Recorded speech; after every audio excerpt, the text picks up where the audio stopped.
There we go. What's happening, peeps? I'm Jacob, and today we're celebrating a day that is all about hope. Hope is believing that something good can come out of something bad. And something really good came out of the day we call Easter! Woo! So, to celebrate, let's do some Easter-themed puzzles. First, an Easter egg hunt. Okay, can you find which Easter egg only appears once?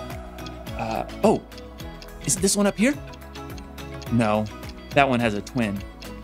Oh, what about that one, right in the middle? Not quite. Oh, which one was it? Obviously. Try this one. It's a word problem. Javier has 127 jelly beans. Teresa has 323 jelly beans. If Javier and Teresa share their candy, how many jelly beans will they have altogether?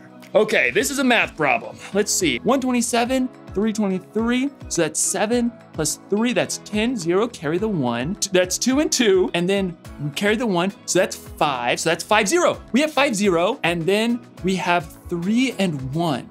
So we did 1, 2, plus 1, where are we? 450. Yes! How many of you got 450? Nice job. Time for the next question. If Javier and Teresa eat all those jelly beans, how sick will they be? I'm just kidding. Eat candy responsibly, peeps. Time for the last puzzle. Scramble word. Okay, these letters spell something. Let's find out what. Okay, oh, there it is. And then another P. Got it. Therapy apes. Psychologist monkeys. I'm not sure that's a thing. Let's try this. We have an H-E and a Y. Ooh, and then, ooh, I know. Hey, rest, Papa. Had a long day. Dad, take a load off. No, that's not it. Oh, it's Easter. Obviously. Aha! And because it's Easter, aha! Try peeps. Oh, you scrambled words, don't mind if I do. Today's story is the most epic true story of hope that you'll ever hear, and I hope you enjoy it. I'll see you in a few. Good, wait right there.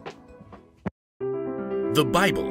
It's 66 books of history, stories, letters, and poetry that fit together to form God's one big story. The epic adventure of how He created us and loves us so much that He made a way to rescue us. As we travel through the Bible, from Genesis to Revelation, we discover people who met God and found their lives changed forever. Now, for an amazing story, inspired by the book of John.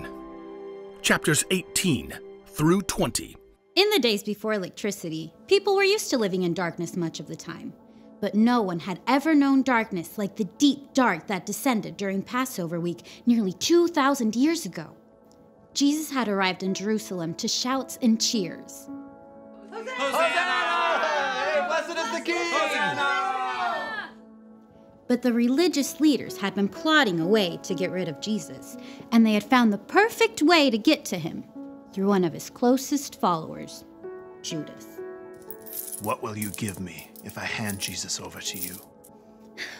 For 30 pieces of silver, Judas promised to betray Jesus, the light of the world. Darkness was coming, but Jesus wasn't surprised. After a special Passover meal with his friends, he told them, "In a little while, you will no longer see me. Then after a little while, you will see me." Jesus led his friends across the Kidron Valley to a garden called Gethsemane. "This very night, you will all turn away because of me." Peter hurried to step right up beside Jesus.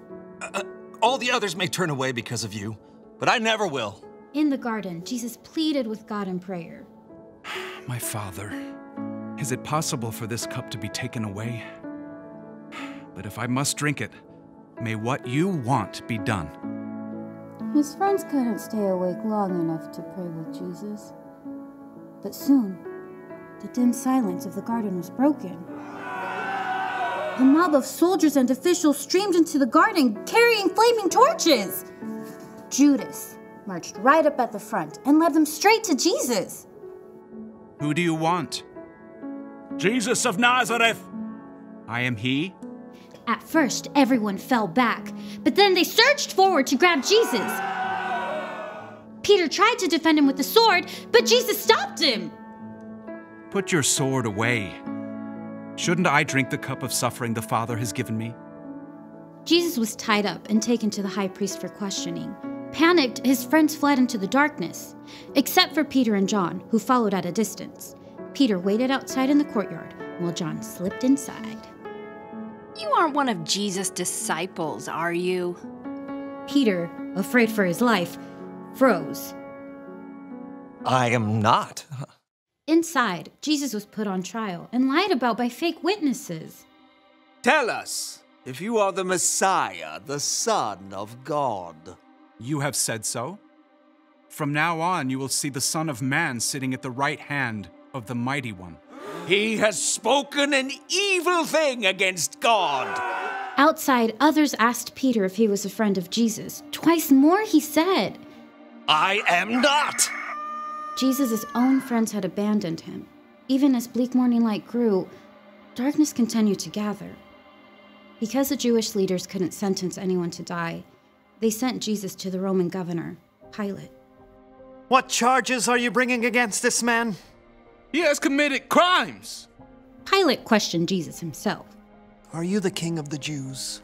My kingdom is not from this world. I was born and came into the world to be a witness to the truth. Everyone who is on the side of truth listens to me. Pilate returned to the crowd. I find no basis for any charge against him.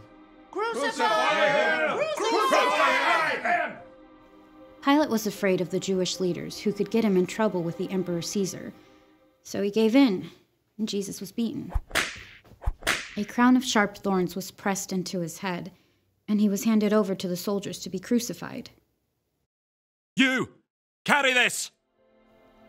Jesus was forced to drag the heavy beams of his own wooden cross through the streets of Jerusalem to a barren hill outside the city walls, Golgotha. Jesus' arms and legs were nailed to the rough cross using heavy spikes. Then, the cross was raised up to stand between two other crosses holding thieves. Even though it was the brightest part of the day, darkness began to close in. Must be a storm coming in. Jesus' mother, along with a few of his followers, looked on, their hearts breaking.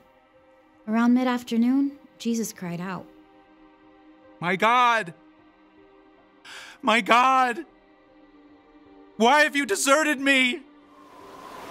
It is finished. Then, Jesus bowed his head and died. The earth shook. Rocks split open. The darkness of despair settled into the hearts of Jesus' friends.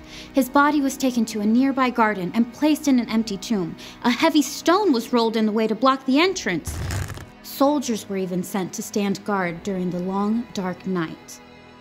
But even in the deepest darkness his world had ever known, God was still at work.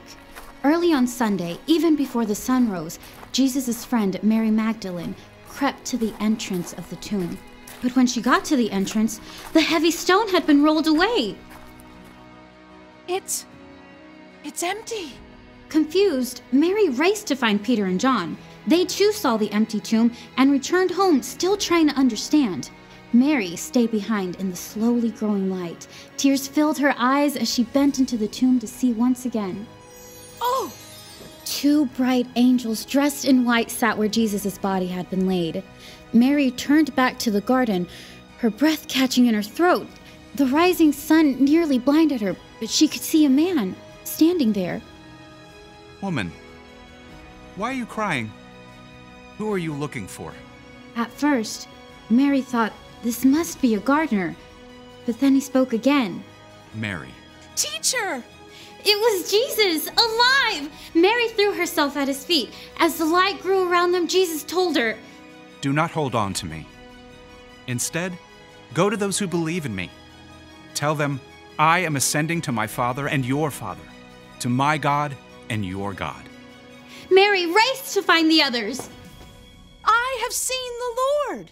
Through Jesus, God had defeated death forever.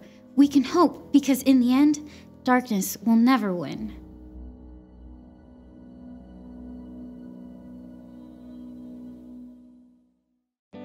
Got it. You ever wonder why we celebrate Easter every year? Here's why. When sin entered the world, people and God were separate.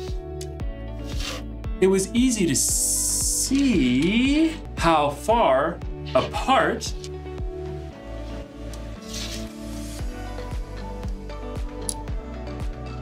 we were. People tried to make it up to God, but the price was too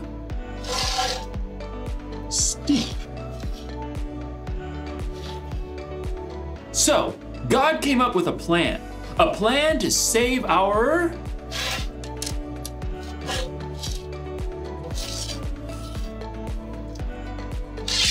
hearts, a plan to save the whole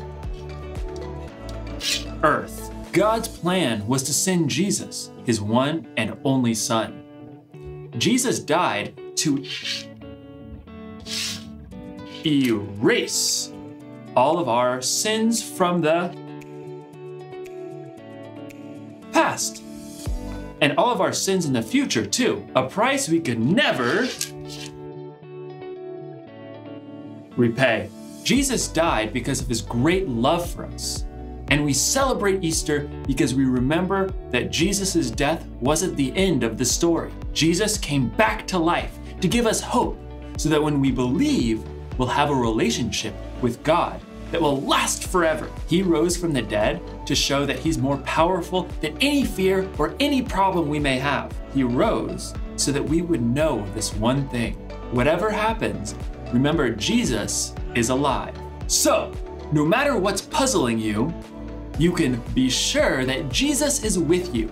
He loves you, and he is still very much alive. Happy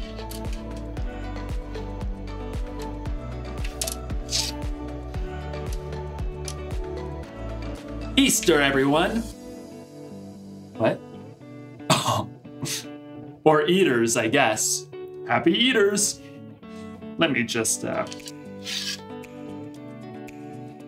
Happy Easter, everybody! And just for good measure, one more of these bad boys. Woo!